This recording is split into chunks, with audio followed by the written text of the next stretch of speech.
What's up, everybody, man? Welcome back to the Man Kave Experience with myself, Cedric Edison, and my main man, Ron, serving. What up, Ron? What's happening, man? Doing good. Just kind of an off day. We're recording here, and just had a procedure, medical procedure today. So I was a little uncertain. I always come out of it feeling really good. So I'm just kind of crossing my fingers that it's going to kind of alleviate some of the pain that I've experienced over the years. So feeling good, feeling hopeful, feeling connected, feeling alive, feeling that. Great to be here. Great to be, in Southern California. Great to be on this planet. Great to be a man, and just great to be here with you. Man, appreciate it. And it's great to have y'all joining us, man. Returning listeners, new listeners, whatever the case may be. Man, and that's crazy. You powering through after a procedure. That's crazy because that's what we got to do sometimes as men, right? And fathers too, right? Yeah. For that matter. And I know we circle back and we talk about it, man, but you actually brought it up a little bit, man, before the show. So what's fatherhood like for you now, man? Like, it's been another year. I think Anthony almost in high school, huh? Getting close. Yeah, he just started high school last week, and that's kind of this next chapter in our lives. Potentially 4 years, before he moves on to college, and he envisions himself, doing something amazing in his life, in college, in his career.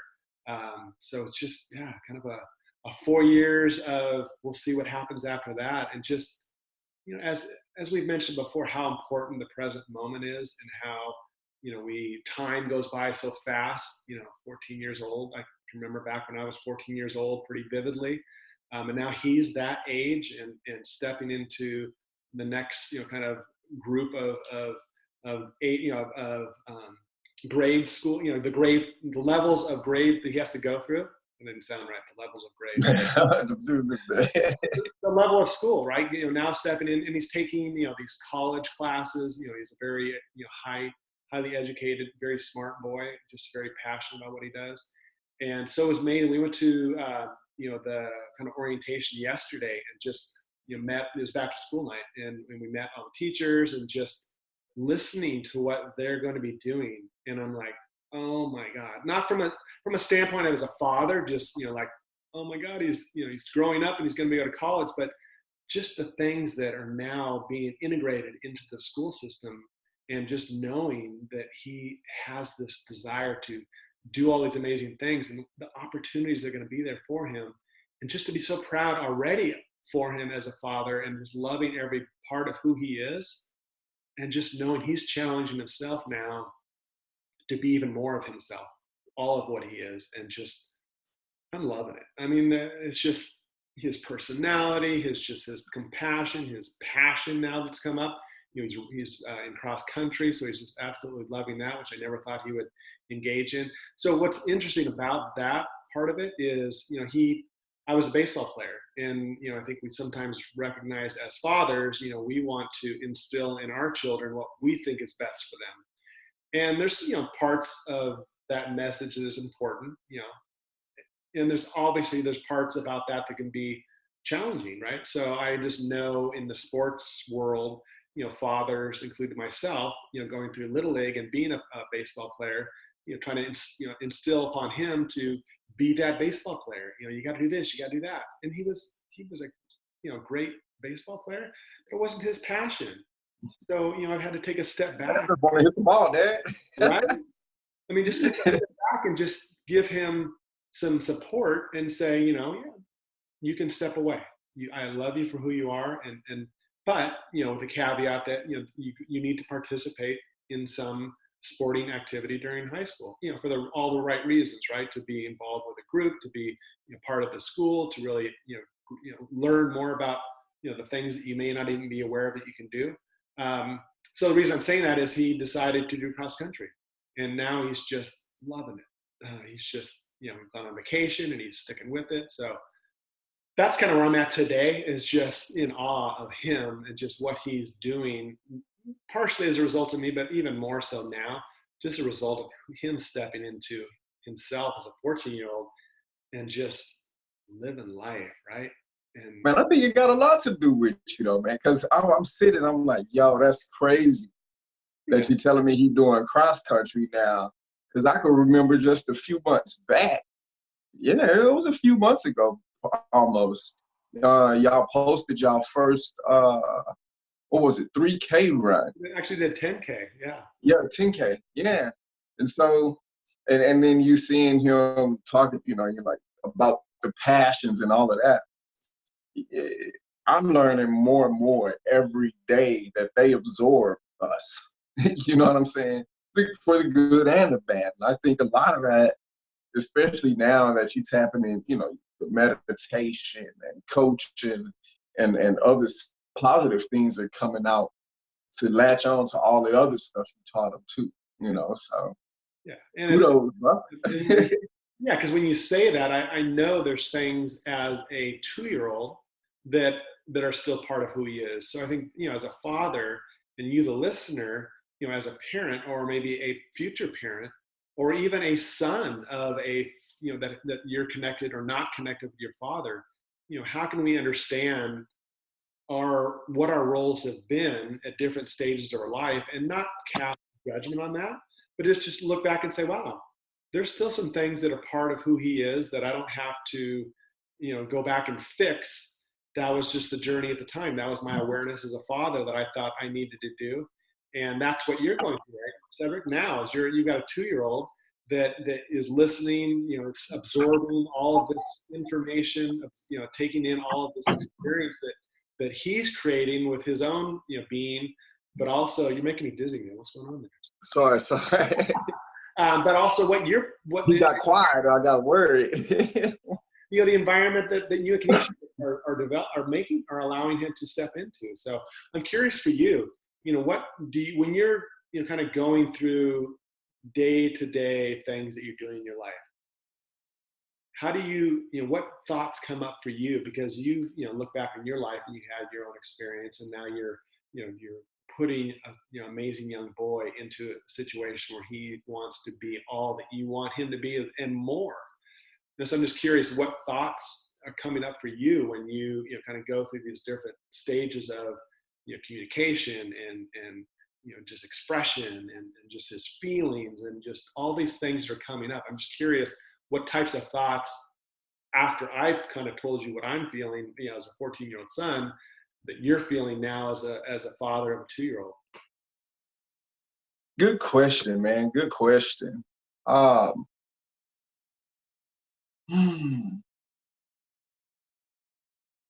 I would first say, man, I'm working to not be on autopilot as much, to be more aware. Because like right now it's busy, for me. It's a busy season in my life. And so trying to work and do this, and you have a 2-year-old. So it's like, whoa, almost a 2-year-old. But like right now, man, in this portion, it's a lot of the stuff, most of my thoughts when I'm aware of like kind of what's going on, oh, well, I've probably been on the internet too long doing some research, and it's like, oh man, crap. Like you got to remember, like, what am I showing him? And it's usually kind of when he does something, like how he says no now, and it's like no, no, no, no, no, and I can see him like just doing the, we're teaching him the signs, and he'll just come in, like him being able to communicate that, and then just sometimes how I'm stern with him, you could see it in him, and that's when it hits me like, yo, okay, well maybe, I need to do more redirection with him versus, and so it kind of starts there, and then it's a lot of it, truth be told, man, is I'm always thinking, what didn't I get? Or what would I have liked to have had or experienced more of, not necessarily didn't have, but what did I have and would have wanted to experience more? And it's like, oh, okay, I don't really remember what it was like to have a man playing with me. So it's like, oh man, all right, let me get down on the floor and play with him a little bit, because that's the quality time. Because I can easily get in that setting with my grown mind and say, well, we're in the same room, we're spending time together, but how much of that is quality? So that's really where my head is a whole lot. I'm in a reactive state because I don't know a lot of stuff, and I'll see him do something, and it's like, okay, I either react by continuing to do it, like, oh, okay, well, that was good, or react like, yo, is the way I'm talking, like the way I'm being with his mom, with people when he's around, he's picking that up. He's catching those subliminals. So it's okay, let me react to what's going on, to the moment now. Like, oh, okay, let me tweak this because I don't want him to pick this up, or cool, continue doing because I definitely want him to pick this up, except he's friendly like me. I'm always afraid. I'm like, man, he gonna get kidnapped, man. He's too friendly. Where did he get that from me? And you're in that stage now where those behaviors that are kind of creating these loops already in your life are critical, right? Because in listening to others talk about raising children, and just kind of now looking at myself as a father, those so as a young as a 2-year-old boy, he's hearing or experiencing all these things, and ultimately he's either making the decision as he gets older, like mom doesn't have it together, or dad doesn't have it together, or I don't have it together. And most likely those situations, he's not gonna feel safe if he thinks that dad doesn't has it together. He's not going to feel safe if he feels mom doesn't have it together. He's going to then put it on himself. It's like, then there's something wrong with me. And Yeah.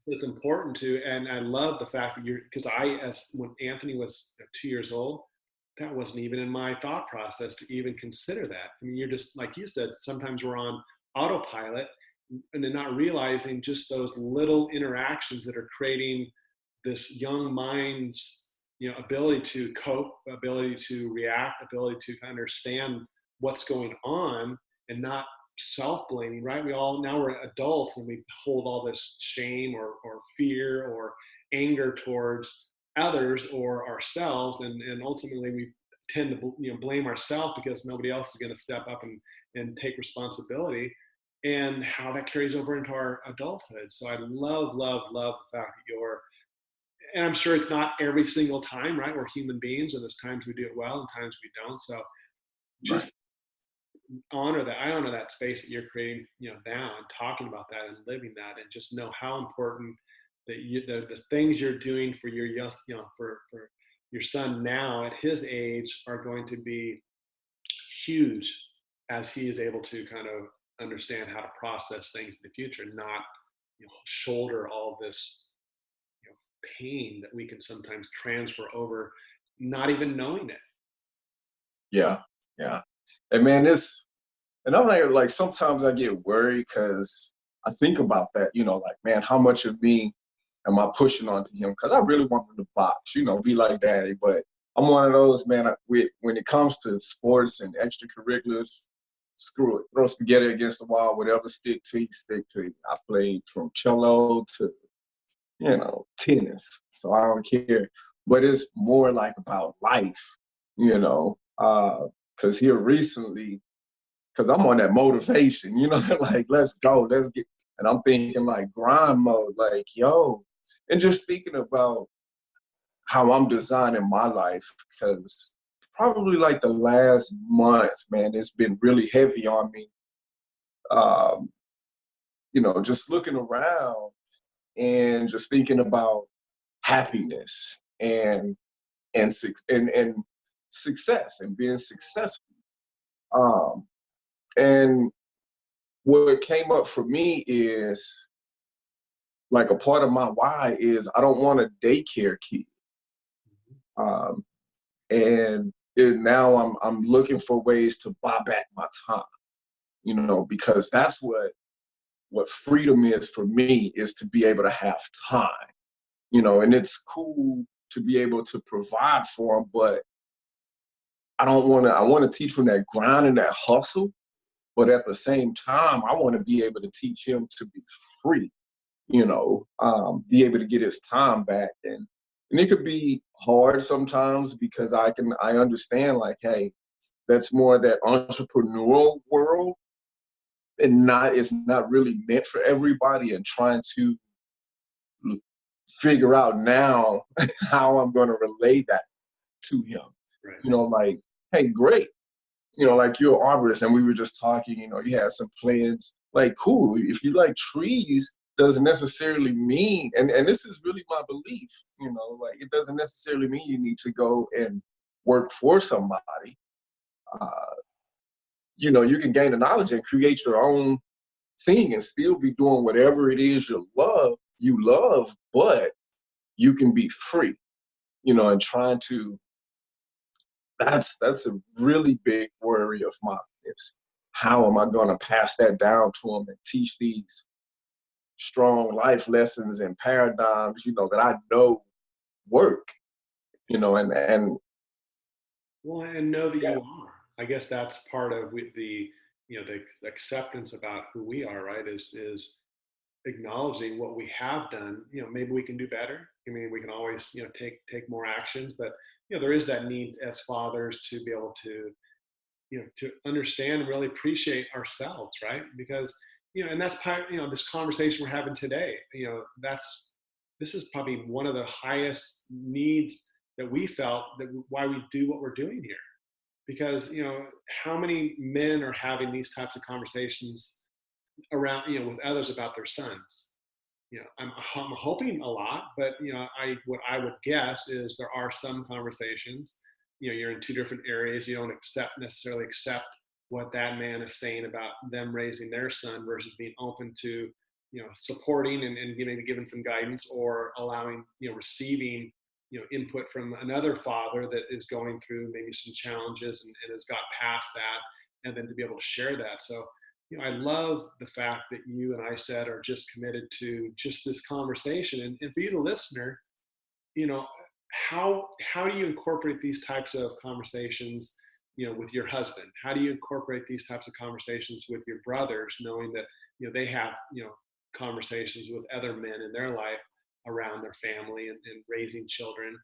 And that's the beauty of this channel. It's just creating a conversation, an authentic conversation. Nothing's right, nothing's wrong. Cedric has a lot of different thoughts and feelings and experiences and all these things that make him him, and so do I. And we can agree to disagree, and we can still at the end of the day knowing that our vision and purpose for ourselves as well as this channel is to just create space, open more space for us to really understand how can we be better fathers. And then I spoke earlier about that. How can we look at our fathers and maybe let go of some of those things that we hold them accountable for, to just release ourselves and to release them if they're still feeling like they want something that they didn't experience, and just think of what's possible, right?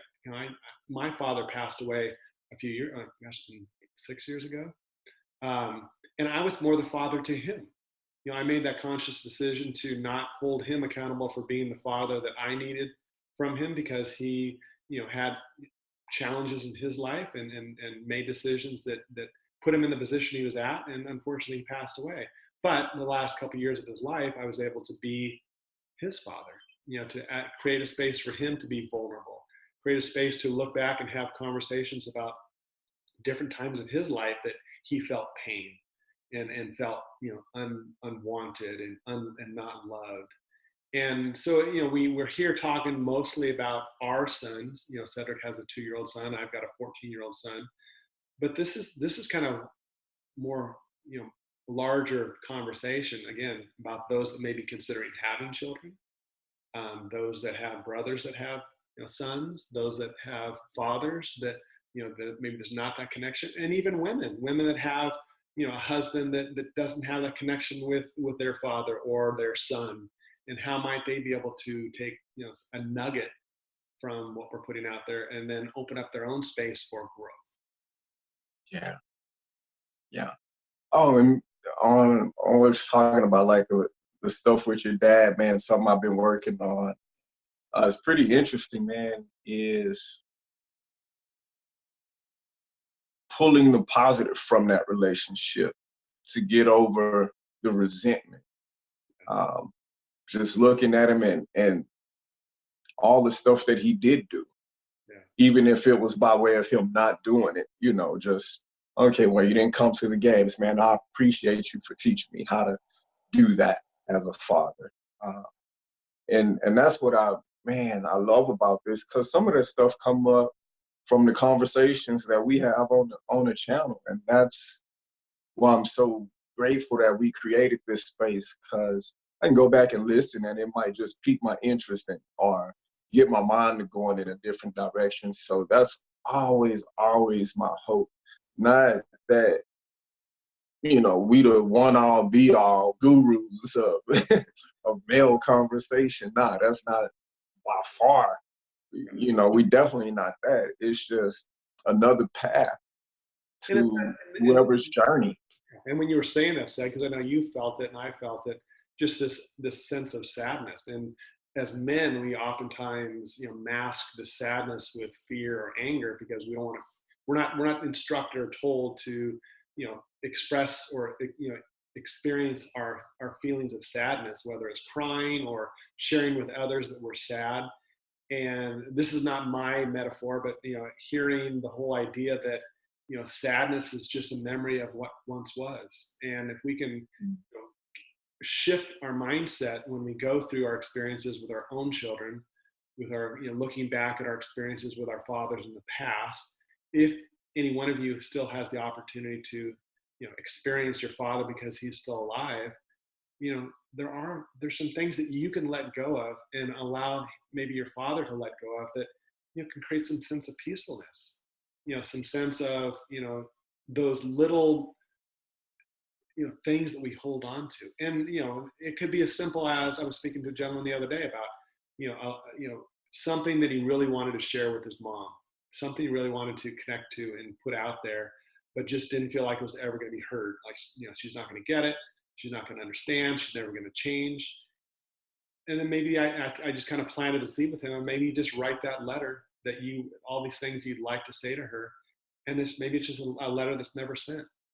Maybe you can do that with your father, or allow yourself to maybe write that letter to your future son, at different ages of your life, just how proud you are of him, or what you experienced when he was a certain age. And just maybe that's an opportunity. And we've talked about this channel, right? That this is timeless. My son knows I'm doing this. He listens, to parts of it here and there, but he doesn't know the depth of our conversation. He sees the topic, so he knows we're talking about, pretty engaging things. But, for him to know that I'm spending, time in my life with an amazing Black man from Texas that I have only known for a few years, talking about how to be a better father, how to be, a better, engaged man in my life, to where I can really understand the benefits and need for the future and for myself, to just be that father that I know I am, and just being open to what's possible there. And it all starts with the conversation. Yeah. Either with self or an outsider. and right now you're hearing no, right? So that's, it's like a phase they go through, right? That's such a powerful word when they're young like that. And then, as they get older, they're going to have they're going to ask questions, why this, why that? Their mind's expanding. And, I've got a teenager, and they're, he's going through, puberty. He's going through, different, things in his life of what high school is going to be for him, what life's going to be after high school. And it's just continuous, right? I mean, we reflect back on our own lives, and if we don't remember them like we should, we lose sight of those little steps along the way that we made a decision, right? We made either a conscious or unconscious decision. And I made some unconscious decisions in my life that weren't favorable, and kind of made it more difficult for me as a father to always navigate who I am and how I am today. But I recognize that, and this whole idea that never give up, never assume that you can't take a step back and really look within and be that father that maybe you wanted your father to be. Yeah. But let go of the the judgment of, well, why couldn't my father do these things for me? I think he would have loved to if he really understood how and had the tools to do that. Yeah. Yeah. So with that, y'all, man, this has been another insightful one for me. I would just offer up to you a simple exercise, guys. Especially when it comes to fatherhood. Focus on you and not your parent, because you're the parent now. And with that, make a list of all the characteristics of what a good parent, good father, or a mother, if you're listening to this, is. All those characteristics. And and this is just a high level of it. I'm not going to go real in depth. And if you want, you can reach out. But with those characteristics that you see being a good father or mother, parent, do whatever you have to do to make sure you're exhibiting those characteristics every day. Takes a little bit of work. It does. And you'll find out. And that's scary, right? Because I was going to throw in there, and you've already kind of planted that seed, is do something that scares the shit out of you. Even being a connected, real father might scare the shit out of you because maybe you didn't experience that. But do something bold. Do something that you've got nothing to lose other than even a deeper loss of yourself, a deeper loss of your relationship with your son, or deeper loss in relations to a father that's no longer here, or a father that is here. So I love that, because it's not this whole idea of taking action in our life, because we could have this conversation, we end the show, and then we take actions in our life, and then you don't. So I guess this is, I'm looking at you, and Cedric's looking at you, and challenging you, and encouraging you to challenge yourself, not have this whole idea that I can't take an immediate action, big or small, to create what I really want to experience in my life, for myself, my children, for my legacy, right? For the question that Cedric always asks our guests at the end, written on your tombstone, what will the eulogy be when somebody's standing up and giving this beautiful story of how they experienced you, and what might you be able to do today, tomorrow, the next day, and commit to for the rest of your life as a father, as a man, as a husband, all these things that are possible. What might happen for you in your life if you commit to that? So take action. Listen to Cedric's wisdom and boldly take the actions that you already know in your mind that you need to take. Because you can do it. You have the power to create the dynamic you want in your life. Simple as that. You have the power. And it just starts with courage. And that knowing that the work that you're doing with your son or your daughter is creating the space for them to step up someday, if they decide to have children, to look and experience about what you've done for them. And they're going to create their own vision of who they want to be as a parent. But if you're able to create some of those foundational things, in their life, by just, like Cedric said, I love it, just getting down on the floor and playing with your son, engaging in laughter and just being that child, because we wanted that, right? We wanted to experience that happiness and fun with our parents. Maybe we didn't, but that doesn't mean our kids aren't worthy of that and don't deserve that. Yeah. So I love each and every one of you that listens into this program. We love being here. I know Cedric as much as me, or sometimes even more, loves the fact that we have this place, loves every one of you, and I'll let him kind of give his final goodbyes, but just appreciate you showing up, whether it's for 5 minutes of this or 10 minutes of that, or maybe a previous show you've engaged in.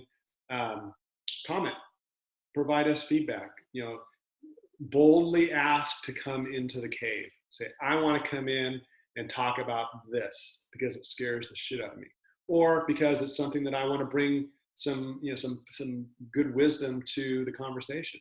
Bring it. Yeah. Man, as always, I love y'all joining us. Oh, and if y'all haven't already, y'all see that little red button right there that says subscribe. Hit that right there. Hit that one. So y'all can get updated on new content we have coming every week. Like, comment, engage, talk with us. We love it when y'all do. We love it when you don't. We still gonna keep rocking the way we rock. Because it's not for us, it's for everybody. We don't know who that person is, so we got to get pumping it out there till it lands who it needs to land with. So love y'all, appreciate y'all. Always, man. You know I love you, man. Till next week. Love y'all, and namaste.